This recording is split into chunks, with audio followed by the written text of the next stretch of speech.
Hi, am I on the air? Yep. Fuck. Thanks. Do I have everybody's attention now? Do I have everybody's attention now?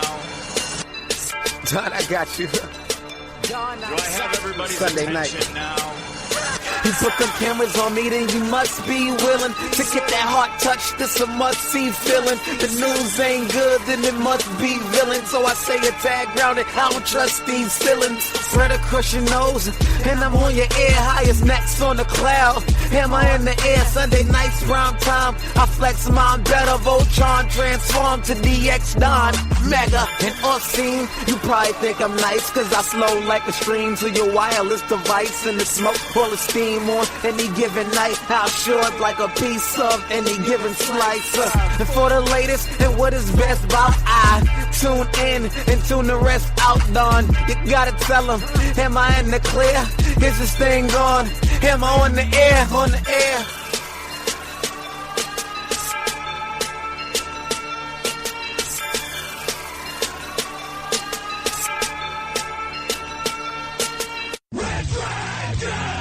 Hi, am I on the air?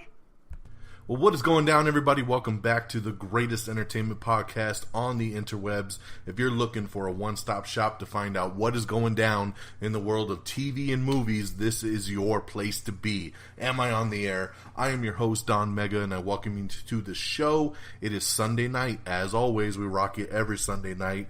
It is September the 17th, season 14, episode 25.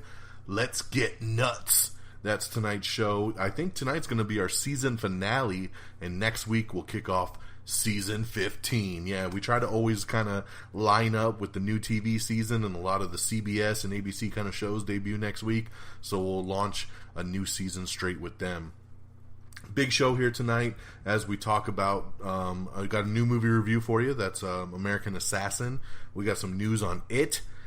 Just tonight, it just ended, is the Emmys, so we'll run down the big winners of tonight's Emmys, talk about a couple other movies I checked out over the weekend, and of course, get you up to speed with the latest and greatest in entertainment news. So let's kick things right off.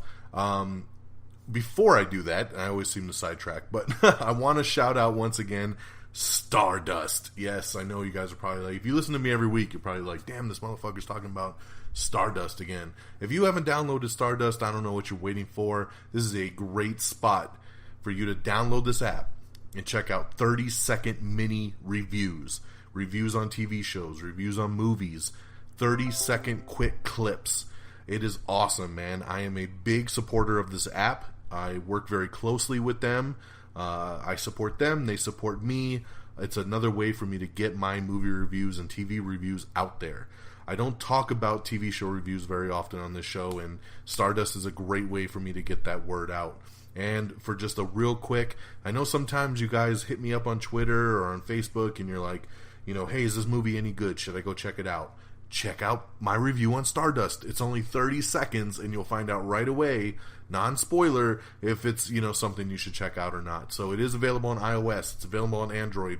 Check out the Stardust app, all right? I got a lot of new reviews up on there from over the weekend, so peep it.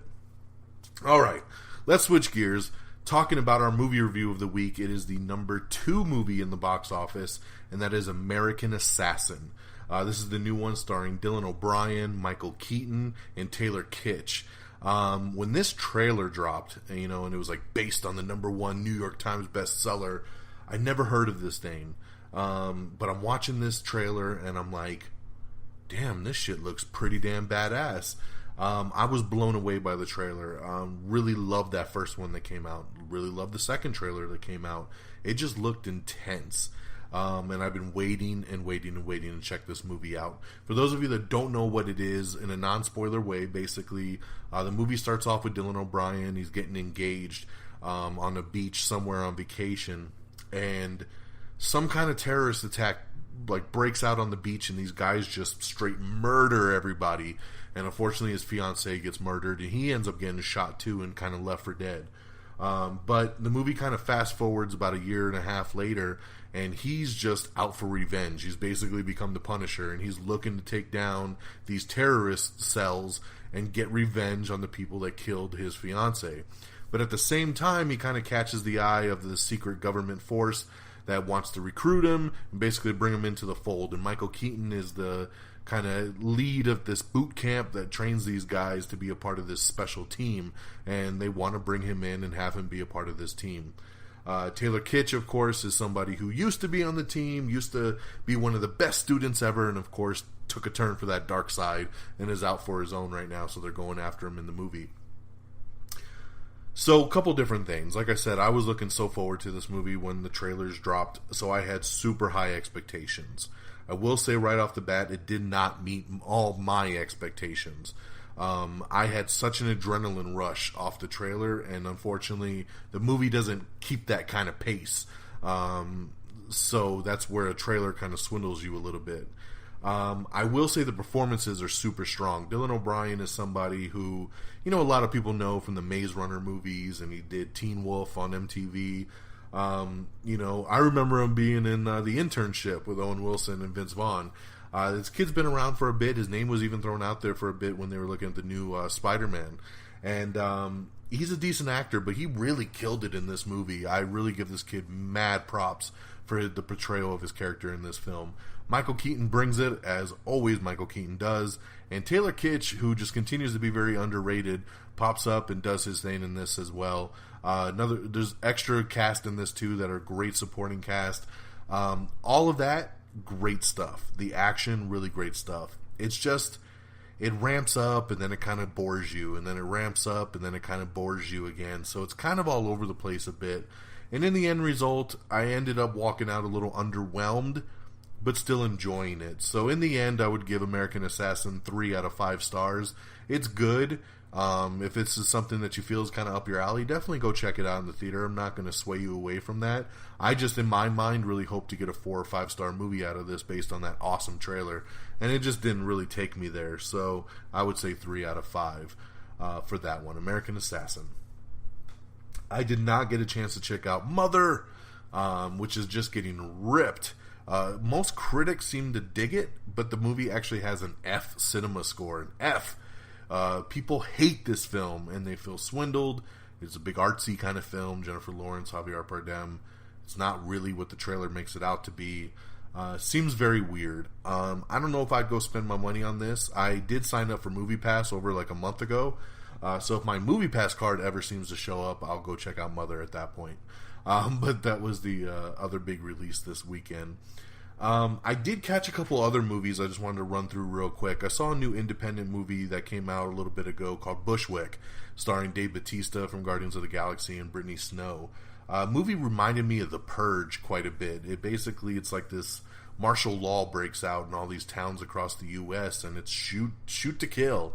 And people are just trying to survive and like make it to these safe havens.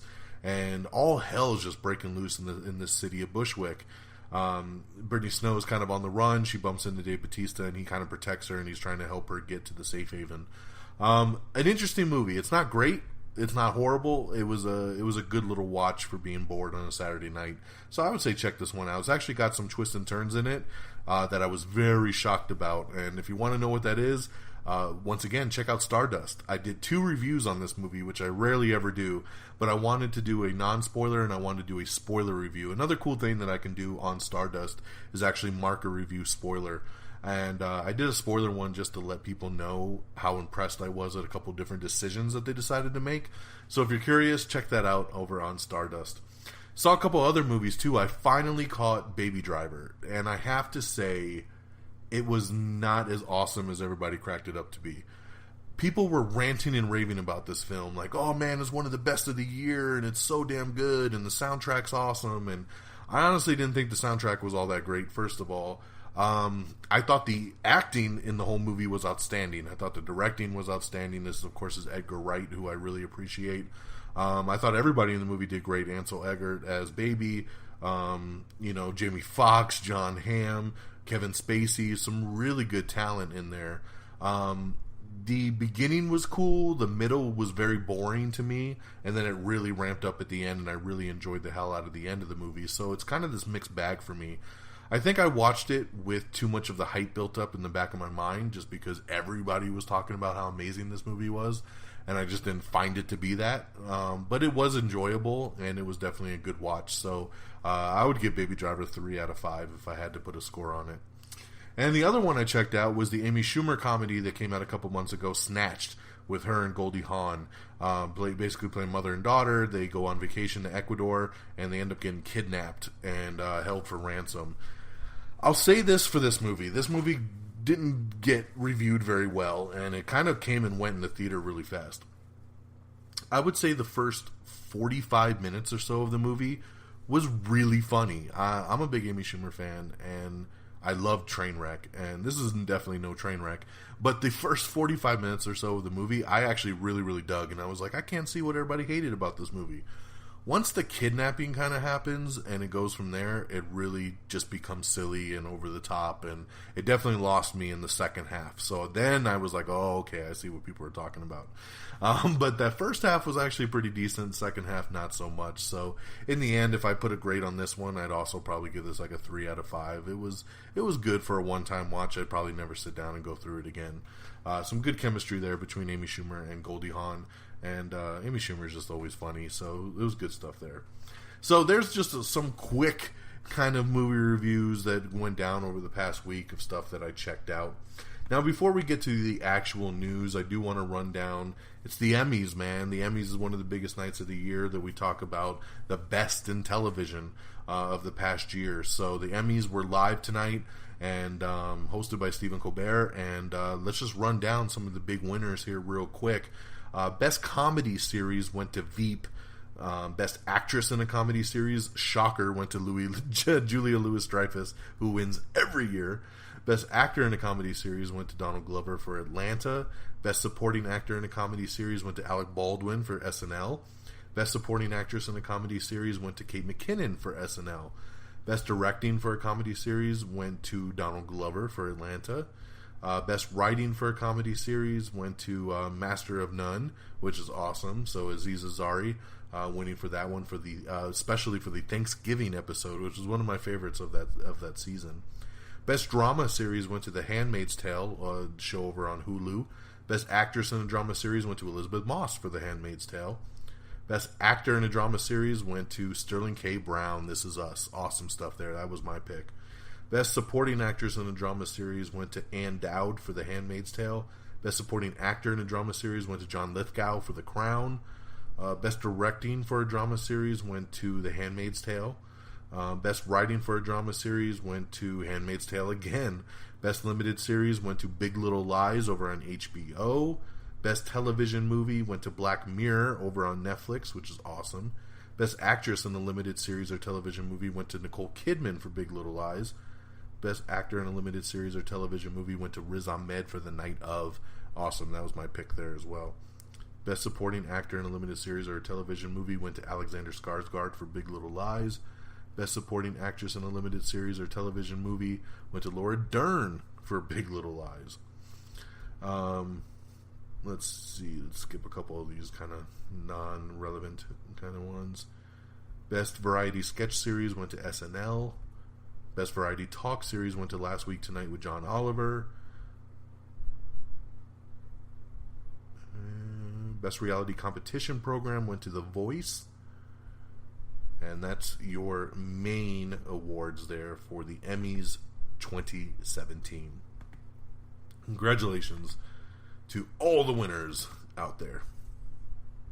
Alright, and with that out the way, let's switch gears and let's talk about the news. So last weekend, when we ran down the box office, we said that It had made an astounding $117 million.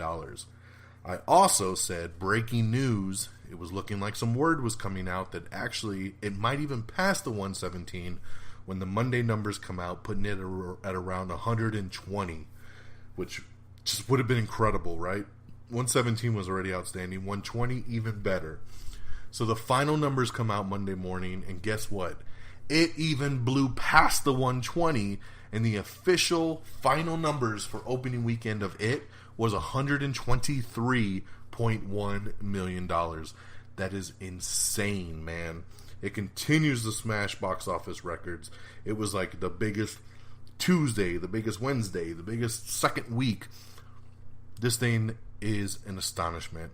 123.1 in 3 days on a $35 million budget. Congratulations to it. Alright, let's keep crack-a-lacking along. James Gunn teases more Rocket Raccoon's origin in future MCU movies. Seth Rogen is working on an adaptation of the graphic novel The Boys for Amazon. The Boys, which will be on Amazon. Sorry, I didn't mean to sling that all into one sentence. He's working on an adaptation of the graphic novel called The Boys, which will be on Amazon. It is official, and we're very happy about this. Patty Jenkins, director of Wonder Woman, has signed her contract, and she will return to direct Wonder Woman 2 for DC and Warner Brothers. That is awesome. So congratulations there. So cool. A Jim Carrey and Andy Kaufman documentary called Jim and Andy, The Great Beyond, has been picked up by Netflix and will be coming soon over there. Daniel Dae Kim has replaced Ed Skrein in the Hellboy reboot. Remember Ed Skrein? We talked about this either on last week's show or 2 weeks ago, where Ed Skrein had signed on to play a character in Hellboy, and he dropped out. He was going to play Major Ben Damio, but then people complained because they're whitewashing again. It's an Asian character. Awesome job for Daniel Dae Kim stepping in and getting this role. I love this guy. He just went through that whole debacle on Hawaii Five-0 over equality and getting paid the same as the white co-stars. So I'm glad to see him get in a big budget franchise like this. So congratulations, Daniel Dae Kim will be playing Major Ben Damio in Hellboy. Jude Law, Diego Luna, and Liev Schreiber have joined the new Woody Allen film that they're going to be putting together. Stephen King's short story Suffer the Little Children is the next in line to become a feature film. Boardwalk Empire's Jack Huston has joined Martin Scorsese's The Irishman. Mike Myers is in talks for a role in Bryan Singer's Bohemian Rhapsody, the Queen biopic that they're currently filming right now. AMC Television is developing a Black Lives Matter series based on the book They Can't Kill Us All.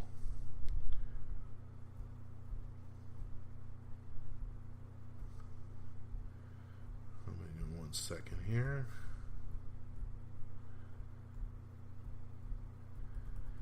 I guess probably the biggest news coming out of this past week for most people, we found out last week that Colin Trevorrow was fired, or he was let go, or he quit of doing Star Wars Episode 9, and we were wondering who's it going to be, and everybody was saying it's going to be Rian Johnson, who just directed Episode 8. Well, Rian Johnson, it looked like he had passed on it. It sounds like Lucasfilm did offer him the job, and he passed on it. In my mind, I expected JJ Abrams to return. I said it only makes sense that JJ pops back into the role. And the day later, it became official as Lucasfilm, Disney, Star Wars, all confirmed that JJ Abrams has signed on to replace Colin Trevorrow as Star Wars Episode 9 director and writer. He will be writing the script with Chris Terrio. Chris Terrio, who of course wrote Argo. He also wrote some of the script for Batman v Superman, Dawn of Justice, and he also wrote most of the script for Justice League. So, cool to see JJ coming back. He, of course, directed Episode 7, The Force Awakens. I thought he did an excellent job with that. It's cool that he got to relaunch the trilogy, and now he'll get to finish the trilogy with Episode 9. So, great pick for Disney. It's a little safe. They're not going out of their box too much. But I think JJ is a great director. I thought he did an amazing job on Force Awakens. I can't wait to see what he does with Episode 9. Super NES Classic Edition inventory will be increased, and the NES Classic Edition will be returning to stores in 2018. I know a lot of people are trying to get their hands on that thing. We have the first full trailer for The Disaster Artist from James Franco. This is, of course, the true life story of the making of The Room, which is considered one of the worst movies ever made, and James Franco has given us a movie about the making of that worst movie ever made. It's called The Disaster Artist. The trailer's up now. Check it out. We have your first Season 3 promo for Supergirl, which looks awesome. Garrett Dillahunt has been cast in X-Men's new Fox series, The Gifted. He'll be playing a mutant researcher in the new show, which is awesome. I'm looking very forward to that show, by the way. We have the first trailer for Downsizing, which looks very, very interesting. It stars Matt Damon and Kristen Wiig. It's a sci-fi comedy where basically you can get a lot of money to be shrunk down, kind of Ant-Man style, and live in your own kind of world that's all plush for small people. Basically, the world is overpopulated, so the only way to take care of it is to shrink people down. It's a very interesting concept and a very interesting trailer, so check this one out, Downsizing. Anthony Mackie and Kian Lawley have joined They Hate You. The Hate You Give. I don't know where the hell I got They Hate You in my mind. The Hate You Give, which is a new film that started filming in Atlanta last week. So there you go. Liam Neeson says he's going to be retiring from action movies. We've heard that one before, but thanks, Liam. John Oliver has been renewed for 3 more seasons over on HBO.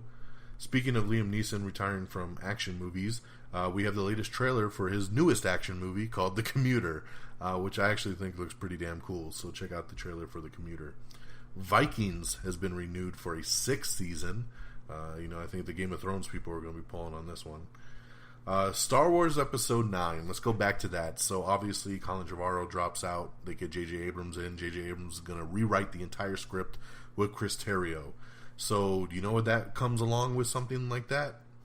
The movie's release date gets shifted. So Star Wars Episode 9 was supposed to come out in May of 2019. It has now been pushed all the way back to Christmas time again. And the new release date for Episode 9 will be December 20th of 2019. December 20th, 2019. It makes sense. I mean, and I know JJ loves this December time frame. It's exactly what happened with The Force Awakens. So that's the latest news on that. It gives them a lot more time to work on the script and get it right. So I kind of expected it. Ride with Norman Reedus has been renewed for a 3rd season over on AMC. Guy Ritchie's live-action Aladdin movie gets a release date in 2019. It will actually come out in May of 2019, taking up that Star Wars slot.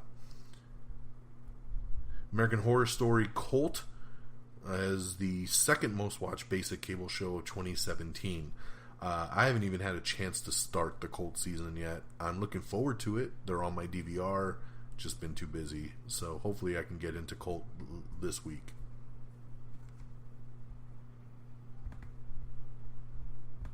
Alrighty. Alec Baldwin is set to play John DeLorean in a new upcoming documentary film. It is currently untitled. Wonder Woman co-writer Jason Isaac Fuchs is on board to write Sony Pictures' Robotech film. I know everybody's been waiting for this Robotech film. Sony Pictures finally going to do it. They've been talking about it for years. Good to see them get a decent writer on board for that. Let's see here. Alec Baldwin, going back to him, says he will appear on the SNL season premiere on September 30th. Looks like he'll be bringing back his Donald Trump. The first Polish language Netflix series is coming in 2018. We found out in the latest TV spot for the new Flatliners reboot that maybe it's not a reboot after all, and maybe even a sequel. We say that because in the trailer we see Kiefer Sutherland in it, and yes, he's reprising the same role, Nelson Wright, from the original 1990 film. So that kind of gives you a whole different idea on this movie, that it's actually a sequel instead of just a straight remake. So pretty cool there to see Kiefer Sutherland reprise his role. The New Mutants, they've been filming that, and that is officially wrap production, so the X-Men spinoff is ready to go. I believe it comes out April of next year, when we get 3 big X-Men films next year with New Mutants, Deadpool 2, and X-Men The Dark Phoenix. Brian O'Halloran confirms Jay and Silent Bob reboot roles. They'll be returning, reprising their characters from Clerks, which is awesome. We have the brand new 2nd trailer for Jackie Chan's new action movie, The Foreigner, which looks really, really good. Check that one out. We got more details emerging about YouTube Red's upcoming Karate Kid series called Cobra Kai. Check that out if you're interested. We have your first look at the Hellboy reboot. And this is of, man, now I'm spacing his name. I am so sorry. Shit. This is what happens when you record live, ladies and gentlemen. What's his face from Stranger Things? The cop, the sheriff from Stranger Things. He plays the new Hellboy. We've talked about this many of times. We have your first look photo of him in the Hellboy costume, in the makeup, looking like Hellboy, and he looks awesome. That's all I gotta say is he looks phenomenal. Puts Ron Perlman to shame. No disrespect, but this is Hellboy, and it looks pretty damn awesome. David Harbour. It just came to me. Thank you. David Harbour. First look at David Harbour as Hellboy. Check that out. Angela Robinson and Terry Moore are set to adapt Strangers in Paradise, based on the long-running graphic novel. We have 2 pictures of David Harbour, by the way, looking like Hellboy. One of him just standing there looking all buff, and another one of him in his famous trench coat. Phil Lord and Chris Miller are developing a new series called We Can Do Better. Starz has given the green light to a half-hour drama series called Vida, starring Veronica Osorio and Melissa Barrera.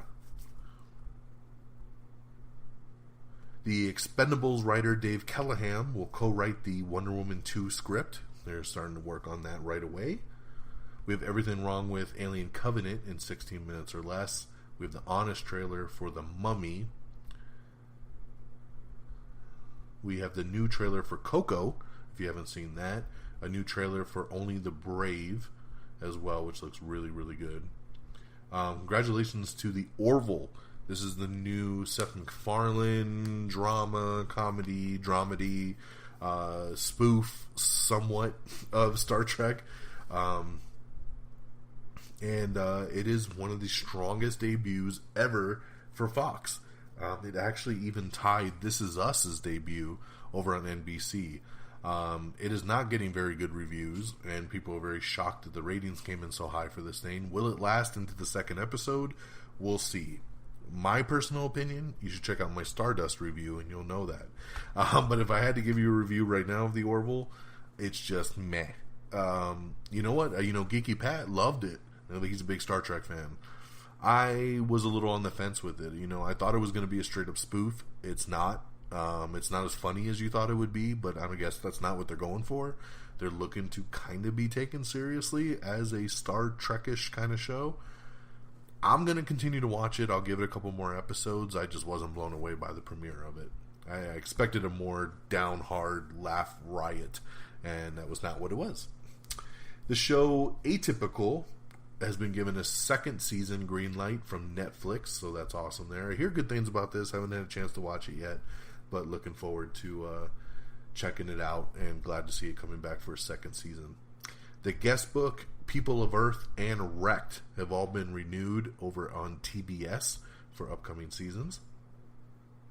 We have the official first trailer for Red Sparrow, which is the new spy thriller starring Jennifer Lawrence and directed by the Hunger Games director Francis Lawrence. We have the new Red Band trailer for Guillermo del Toro's new film The Shape of Water. Game of Thrones Season 8 will be reportedly shooting multiple endings to throw off any kind of possible leaks. They don't want to get out, so they're going to trick everybody by filming about 5 different ones and not telling anybody which one will be the real one. Michael Stuhlbarg has joined Kevin Spacey in his new film Gore. Nightwing director teases a fucking badass action movie. Yes, he says he's going to try to be as practical as he can be. Don't rely too much on CGI and just give you a great kick-ass action movie, kind of in the vein of John Wick. That's incredible. I'm looking forward to an awesome Nightwing movie. Glad to hear it. Jim Carrey is returning to television. He's set to star in a new Showtime series called Kidding, and it'll be directed by Michael Gondry. And like I said, it will be on the Showtime network. It's going to be a half-hour comedy series. Good to see Jim Carrey coming back to something. Trevor Noah has been renewed as the Daily Show host for 5 more years. Congratulations, that's pretty big. We have the new Arrow Season 6 trailer that you can check out. The Lego Movie 2 is set to tackle gender differences. Lord and Miller are set to rewrite the script on it. Martin Starr and Ron Perlman are set to co-star in a new comedy called The Escape of Prisoner 614. We have the latest prequel short film for Blade Runner. Remember a couple weeks ago we dropped that new Jared Leto one. They've shot these little mini movies that they're releasing on YouTube. We have the latest one. This one's called Nowhere to Run, and it actually stars Dave Bautista. And so that's the latest Blade Runner 2049 prequel short starring Dave Bautista. It's called Nowhere to Run. Check it out. The movie drops next month. Adam Strange is set to be played by Sean Sipos over on the Sci-Fi Network's new show Krypton. John Wick. Yes, John Wick. Speaking of John Wick Chapter 3, ladies and gentlemen, has officially been greenlit and is coming in May of 2019. Super excited about this. John Wick is one of those franchises that I am just absolutely in love with. First one was excellent. Love the second one even more. I am so excited to see where they take us on the third one. John Wick Chapter 3 coming in May of 2019. May 17th, 2019 to be exact. Let's see here. Danny McBride, we have an article up with him talking about why Season 2 of Vice Principals will be the last. Vice Principals actually debuts Season 2 tonight on HBO. I'm so excited. I loved Season 1 of Vice Principals. Now, they always said from the beginning it was only going to be a 2-episode season, or 2-season show. But here's just kind of more of an detailed explanation of why they're sticking to 2 seasons on this thing. Andy Muschietti, the director of It, says he is working on a 15-minute extended director's cut that will be dropping on Blu-ray and DVD in a couple months. So, love it. Would love to see a director's cut of It. Congratulations to Dunkirk, which has passed the $500 million mark over at the worldwide box office. South Park Season 21 premiered this week, and it was awesome. Check out my review on Stardust for that one. Really, really good stuff. Very excited about this news. They're making a new Halloween movie. They have said that it's going to take place after Halloween 2 in the original franchise. So, even though there was a 3, 4, 5, 6, 7, 8, 9, 10, H2O, everything else, disregard it all. You're going to have Halloween 1, Halloween 2, and then this brand new one that comes out next year on October 19th, 2018. And the big news came out a couple days ago that none other than Jaime Lee Curtis, baby, is returning to play her character from the original Halloween movie. Pretty awesome. I'm glad they're bringing her back. I'm glad that we're having an official continuation on this franchise. She tweeted out her excitement, a really cool picture of her standing on the front of the house with Michael Myers staring at her from inside the house. She said, same porch, same clothes, same issues, 40 years later, headed back to Haddonfield one last time for Halloween. Release date 10/19/18. Very, very cool. Congratulations. I can't wait to see Jamie Lee Curtis return to Halloween. Congratulations to Destiny 2, which is the biggest launch video game of 2017. Pretty awesome, man. It's the biggest launch on PS4, on Xbox, everything. Congratulations to Destiny 2. I was a sucker and I bought it too. Even though I hate this goddamn game. James Gray's new sci-fi film Ad Astra starring Brad Pitt is coming January of 2019.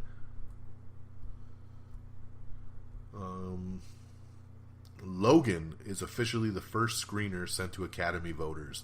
Pretty awesome here. I think Logan deserves an Academy Award. Give this film an Oscar. Give Hugh Jackman an Oscar.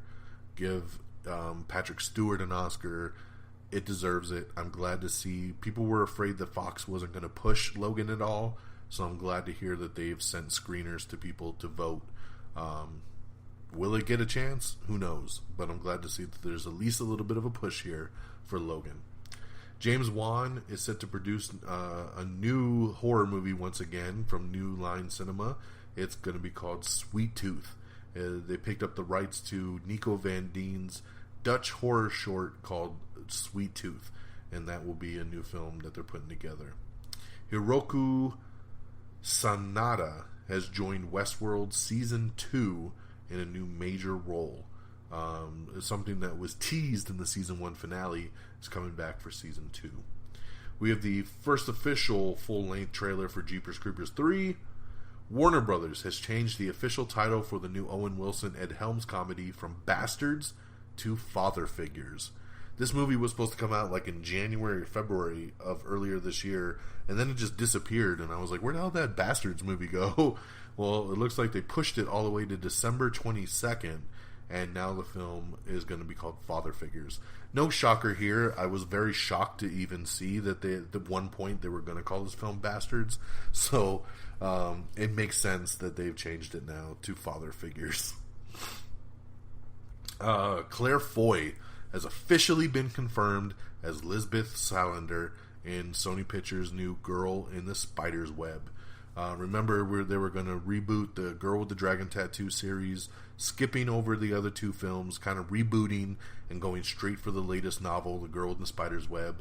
The director of Don't Breathe is set to direct the film, and Claire Foy was a name that's been rumored for a couple months, and now it's official. She will play Lisbeth Salander, the notorious hacker in The Girl in the Spider's Web for Sony Pictures.